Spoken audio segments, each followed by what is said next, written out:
안녕하세요. 스포츠토토 읽어주는 남자입니다. 아직도 스포츠토토와 인연을 맺고 수익을 내지 못하시는 분들 수익 낼 수 있도록 도와드립니다. 어려운 일이 아닙니다. 오늘도 함께 하시고 도움될 수 있도록 좋은 경기 준비했습니다. 영상의 고정 댓글 확인해주세요. 5월 27일 뉴욕 아일랜더스 피츠버그 펭귄즈 중계 NHL 분석. 아일랜더스는 2대1로 뒤진 뒤 연속 우승을 차지하며 3대2로 앞선 다음 라운드에서 단 1승만을 남겨두고 있다. 지난 두 경기에서 3골만 허용하고 NHL 최고의 수비를 견제했던 수비에 반전의 공을 돌려야 한다. 게다가 이레아 소로키는 최근 3대2로 이긴 연장전에서 48세이브를 포함해 경기당 1.6골만 허용하고 1951%의 슈팅을 아낄 수 있는 놀라운 활약을 펼쳤다. 수비가 아일랜드인들을 위해 앞장섰지만 공격은 골키피를 찾아냈고 펭귄 수비에 대한 압박감을 유지할 수 있었다. 정규 시즌 8골에 그친 조시 베일리는 시리즈 초반 5경기에서 3골을 넣었다. 베일리 외에도 앤서니 보빌리에, 카일 팔미에리, 칼 클러터벅, 조던 에벌레가 모두 펭귄 시리즈에서 각각 2골을 터뜨려 한 번의 우승으로 앞서가길 바라는 팀의 득점력을 제공했다. 지금까지 멋진 시리즈를 펼친 두 팀의 접전이 될 것이다. 아일랜드 사람들은 홈에서 시리즈를 끝내기를 바라고 있지만 펭귄들은 그들의 시즌과 함께 최고의 경기를 할 것이다. 펭귄의 탑라인은 이번 시리즈 대부분 동안 조용했지만 다가오는 경기에서는 이레아 소로킨이 골망을 잘 치고 있음에도 불구하고 홀스맨 러시와 공격지대에서 끊임없이 득점 기회를 찾아야 한다.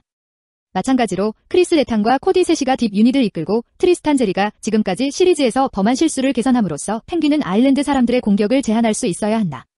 펭귄들은 이 게임에서 이겨서 7번째 게임을 강요해야 합니다. 양팀은 80여 분간의 실전에서 5골에 그친 수비를 펼치고 있다. 언더가 다시 커버할 것이라고 생각하기 쉽지만 일반적으로 플레이오프에서 수비가 더 잘 나가는 것을 고려하면 6차전에서 두 가지 범죄가 살아나야 한다. 깊이를 채점하는 아일랜드 사람들은 두 번째와 세 번째 줄이 네트에 부딪히면서 네트의 뒷면을 몇 번 찾아야 한다.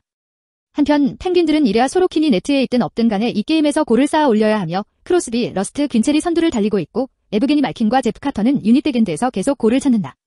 5번은 또 다른 높은 점수를 받는 게임에서 커버해야 한다. 두 번째 경기입니다. 5월 27일 템파베이 라이트닝 플로리다 팬더즈 중계 NHL 분석. 라이트닝은 최근 경기에서 4대1로 패하며 골밑을 찾기 위해 고군분투했다. 하지만 라이트닝은 정규 시즌 내내 그들의 훌륭한 공격에 의해 주도되어 왔으며 한 경기에 3.2골을 득점하였고 1라운드도 예외는 아니었다. 라이트닝 공격은 어느 라인에서나 골을 넣을 수 있지만 니키타 쿠체로프, 알렉스 킬론, 브레이든 포인트의 3인방은 팬더스를 상대로 3골을 넣으며 막을 수 없었다. 그동안 공격이 주도했던 반면 수비는 5경기에서 16골을 허용하며 고전했다.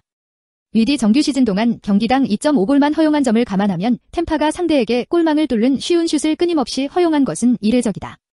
빅터 헤드먼이 빙판의 양끝에서 훌륭한 활약을 펼친 반면 나머지 부대는 고전했다. 게다가 안드레이 바실레프스키가 라이트닝의 주전 골키퍼로 떨어져 정규 시즌 허용한 2.2골에 비해 경기당 3.1골을 허용하고 있다.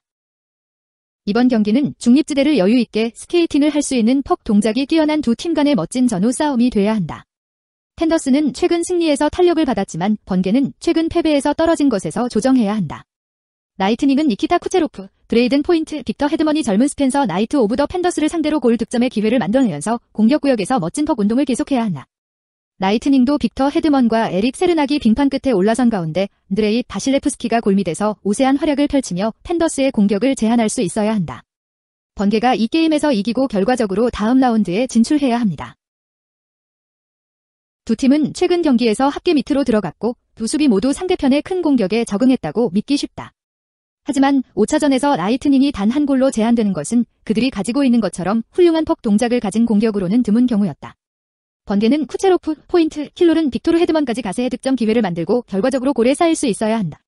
한편 팬더스는 4골을 넣었던 5차전에서와 같은 성공을 거두지는 못할 것이지만 조나단 후베르데우가 계속해서 공격적으로 빙판 끝까지 앞서 나가면서 골밑을 계속 찾을 수 있을 것이다.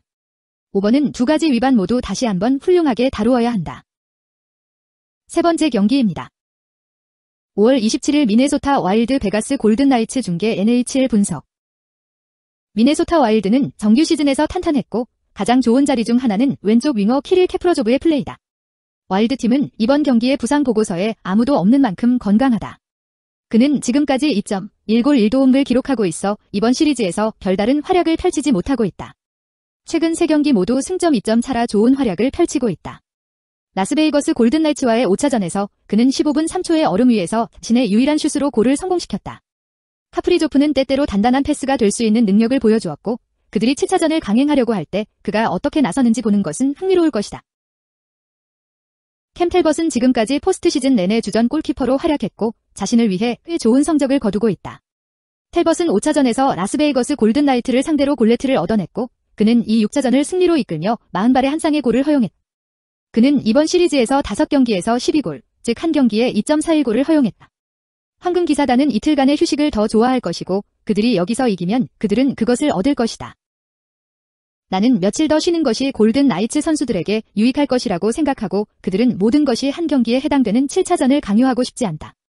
골텐딩 상황이 라스베이거스 골든 나이트에게 유리하다. 라스베이거스는 미네소타에서 열린 2경기에서 승리에 우세했는데 여기서 다시 우승하고 미네소타 와일드 시즌을 끝내려면 그들과 함께 가야 한다. 플레리와 텔벗은 시즌 내내 골대 안에서는 훌륭했지만 특히 시리즈에서는 훌륭했다.